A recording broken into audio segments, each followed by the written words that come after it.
El recibimiento de nuestro ganador de la carrera.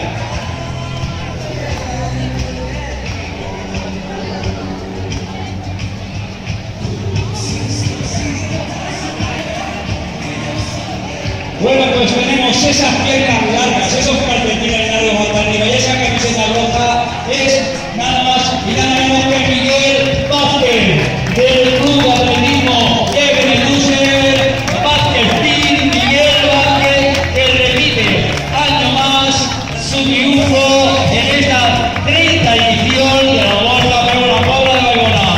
Enhorabuena, Miguel, fenomenal. Y además lo vemos muy sobrado, Miguel. Cuéntanos un poquito cómo has visto la carrera, Miguel.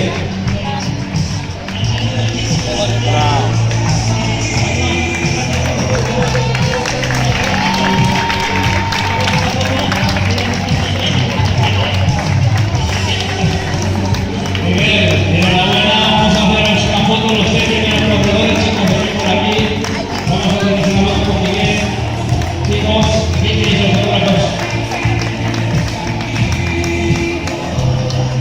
Los tres somos el más rápido de la prueba, por debajo de 25 minutos.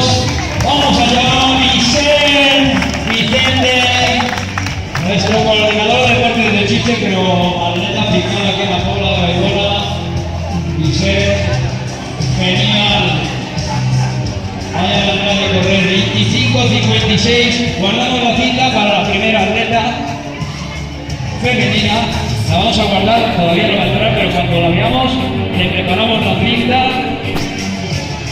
Buscando en el ordenador su nombre, en un tiempo, la serie de Redolati, un tiempo de 31-14 para la campeona. Vale, muy bien, ya ahora Laura Cambronero, la casa de Escaracolets. Tenemos también a María José López de Vis, del 5 Dedos de Valencia.